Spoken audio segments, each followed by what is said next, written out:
Bonjour et bienvenue dans cette deuxième vidéo sur le sujet du burn-out. Et je m'adresse particulièrement aux femmes qui sont victimes de burn-out. Et dans cette vidéo, nous allons parler de tes premiers soins d'urgence. Donc, je me permets de t'adresser ce message avec vraiment la plus grande des bienveillances, car je sais que si tu vis un burn-out, je sais les douleurs que tu traverses en ce moment et ce que tu peux affronter.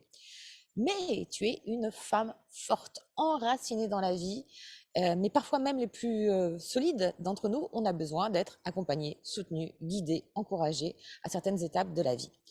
Et ta vie, comme celle de chacun d'entre nous, eh bien, elle est composée de cycles, des cycles de croissance, des cycles de défis, des cycles de renouveau. Et le plus souvent, le burn-out, eh bien, il va surgir au moment du milieu de vie, vers la quarantaine. Il est le résultat d'une accumulation de pression au fil du temps, hein, pression professionnelle, pression familiale, pression personnelle, qui sont particulièrement présentes à cette étape de ta vie. Les conflits internes que tu n'avais pas pris le temps de résoudre, de regarder, surgissent à ce moment-là, t'invitant à une remise en question identitaire profonde. Et finalement, le burn-out, c'est une grande opportunité de redonner le bon sens à ta vie, mais effectivement, les débuts sont douloureux. Pourquoi? Parce que la vie, elle va te mettre à l'épreuve de devenir ce que tu veux être, ce que tu choisis d'être. Alors qu'en fin de compte, finalement, jusqu'à présent, tu as fait des non-choix ou tu n'as pas été totalement intègre avec tes choix, tes envies, tes ambitions, tes actions, tes énergies. Elle va te mettre à l'arrêt pour que tu puisses opérer cette transformation. Et qu'est-ce qu'elle va t'imposer en fait à ton insu? Elle va t'imposer, pour que tu fasses ce processus, un arrêt de travail, un arrêt maladie, un licenciement, un divorce, des conflits familiaux, un deuil, et tout cela, au final, pour ton plus grand bien, même si aujourd'hui, ça peut te paraître finalement difficile à intégrer. Et parfois même, quand le mental est trop résistant, elle va te proposer plusieurs de ces cartes douloureuses à ton menu. Dans les premiers temps du burn-out, ce dont on a et ce dont tu as intensément besoin.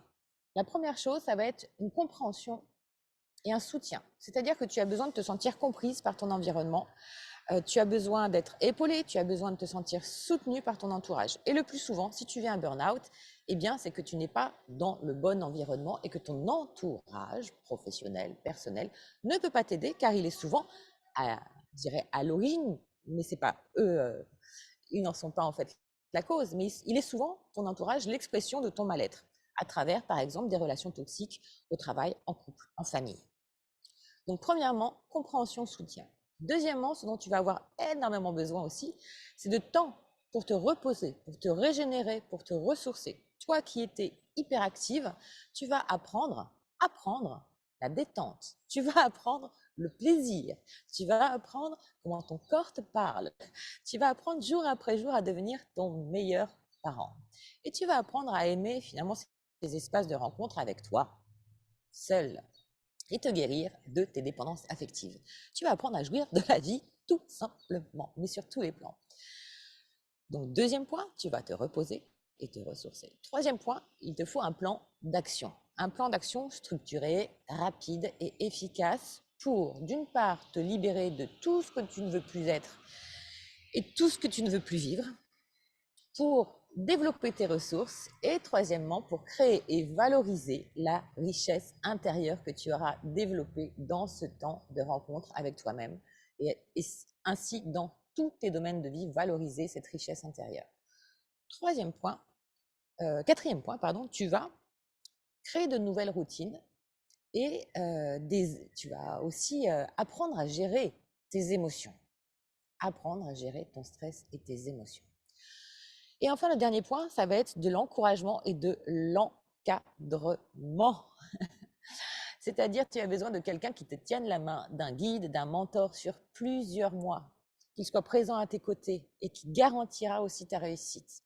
C'est pour cela que j'ai créé effectivement l'accompagnement Renaissance, qui est un programme de coaching holistique sur 9 mois.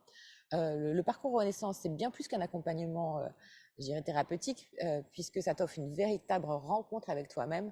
Et ensemble, en fait, nous créons en fait toutes les conditions favorables pour ouvrir les portes à ta réalisation dans et dans tes désirs profonds, je dirais les plus chers, que ce soit au niveau professionnel, que ce soit au niveau sentimental, que ce soit dans le rapport avec tes enfants, dans tes rapports amicaux, dans ton rapport avec la matérialité, dans ton rapport avec ton corps. Donc, je t'invite à réserver un temps d'échange avec moi en cliquant sur le lien ci-dessous. Je t'invite vraiment à oser faire le premier pas vers toi et saisir ce cadeau. N'hésite pas à regarder aussi sur la chaîne YouTube les témoignages inspirants des femmes qui vivaient un burn-out et qui ont fait leur parcours en renaissance, et tu verras leur transformation et ce qu'elles en disent.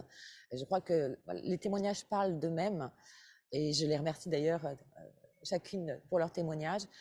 N'oublie pas que ton bonheur se vit vraiment au présent et que chaque jour de vie doit être un jour de joie et un jour de vie avec un grand V.